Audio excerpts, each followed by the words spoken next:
Hello everyone, I am Junior Safitri from 4B English Education Department. Thanks for stopping by today. Let me ask you a quick question.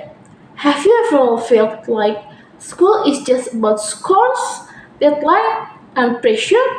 Or maybe you have tried studying online and feel like something missing? Well, you are not alone. In this video, we are going to talk about two big issues in education today. First, we will explore why online education, no matter how advanced, still can't fully replace the magic of face-to-face learning. And the second, we are going to take a closer look at cheating, not to judge it, but to understand what it really tells us about our school system.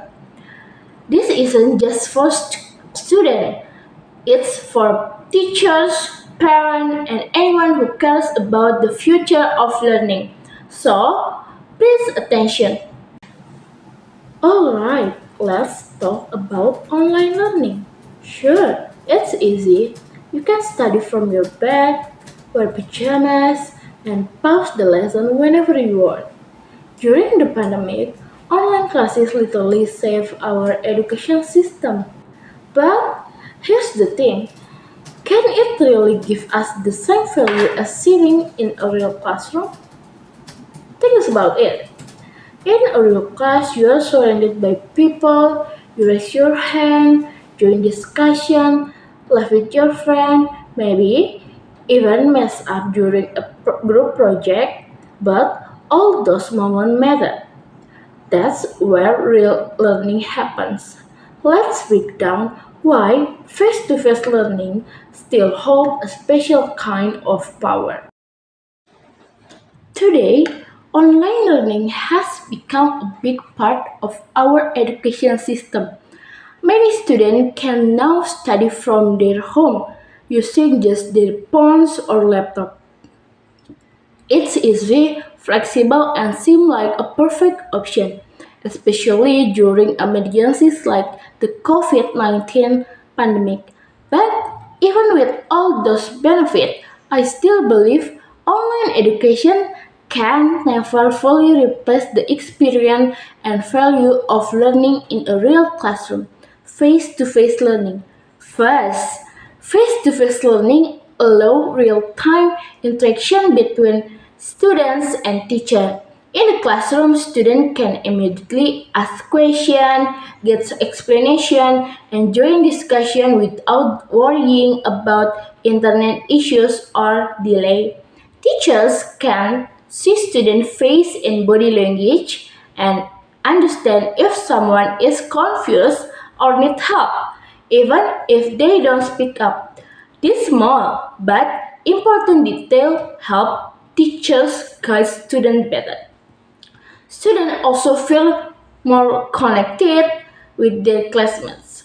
They can learn from each other, have fun group activities, or even just chat during break time, which build teamwork and friendship, things that are hard to get from online learning. Another big difference is the environment. At the school, there is a set routine and fewer distractions, which helps students stay focused. When students are at home, it's easy to get distracted by noise, phones, games, or even just being too comfortable. In a classroom, the atmosphere is made for learning.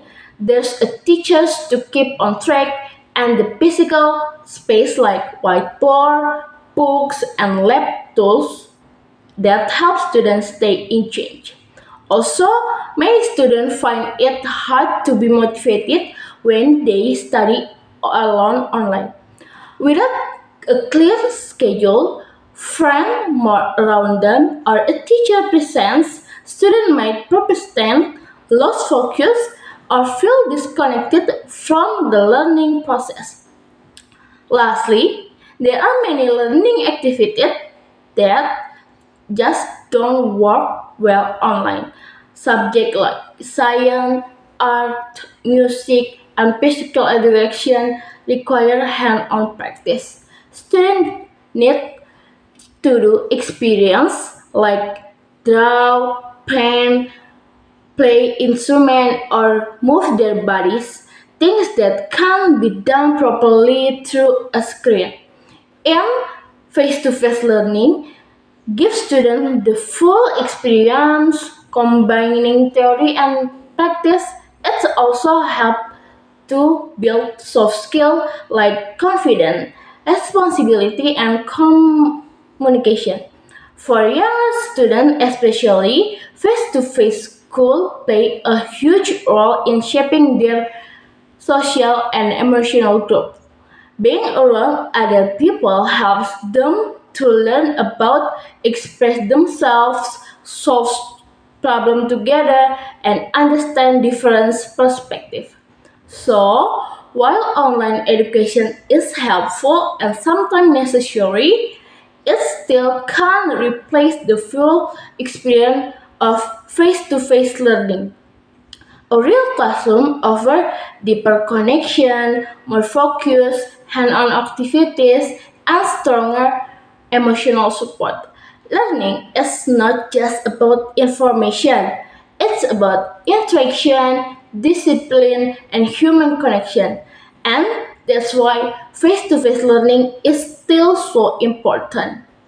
Now, let's move on to a topic that makes a lot of people uncomfortable: cheating.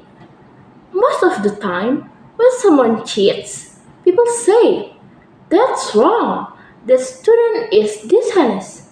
But wait, what if it's not just about being lazy or wanting to trick the system? What if cheating is actually a sign that the system is falling, that it's not giving students enough support, or that it values grade more than real understanding?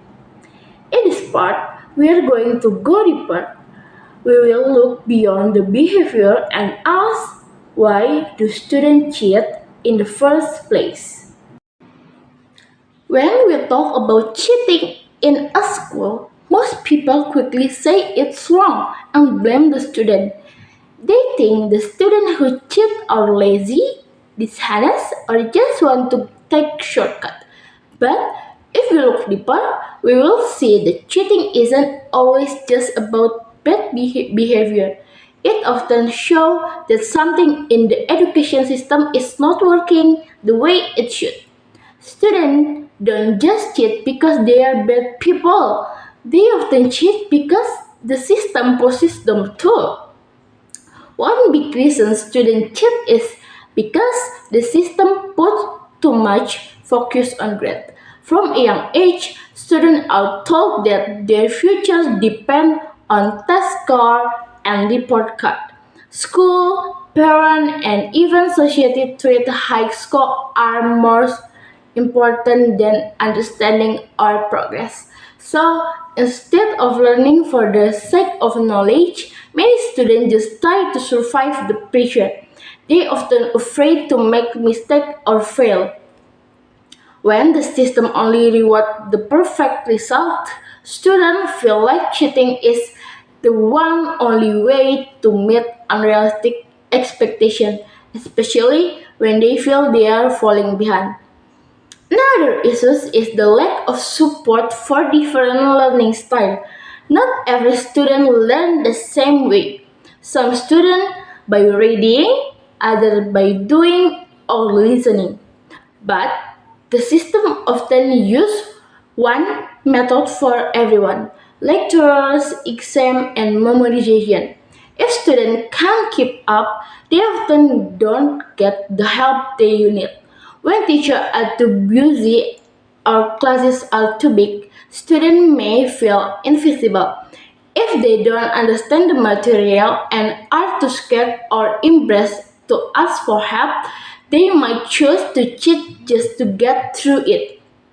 The system doesn't always encourage curiosity, it just expects results. On top of that, many students struggle with mental health, stress, and lack of motivation. They may feel overwhelmed by schoolwork, home problem, or just life in general. When students are tired, anxious, or feel unsupported, they are more likely to take shortcuts.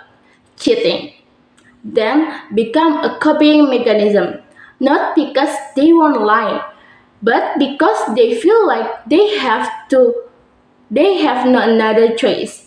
In this way, cheating shows us that students are not just breaking rules.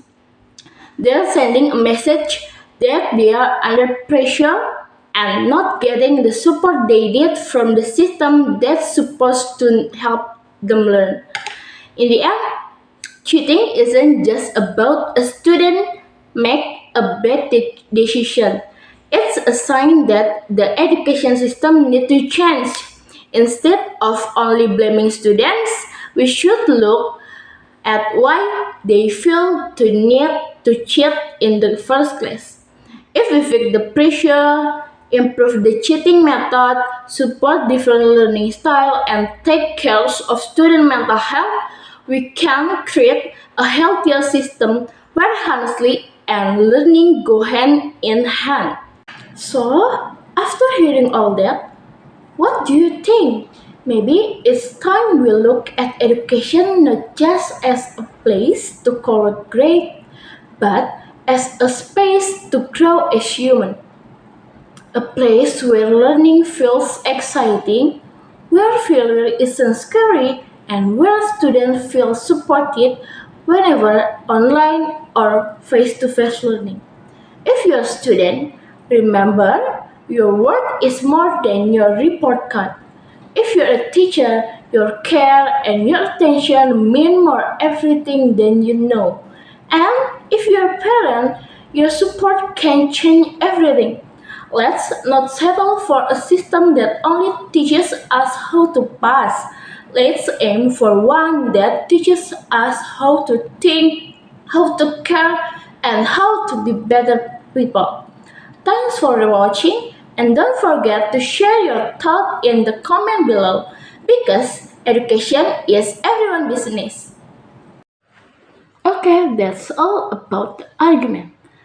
Thanks for the attention. Goodbye.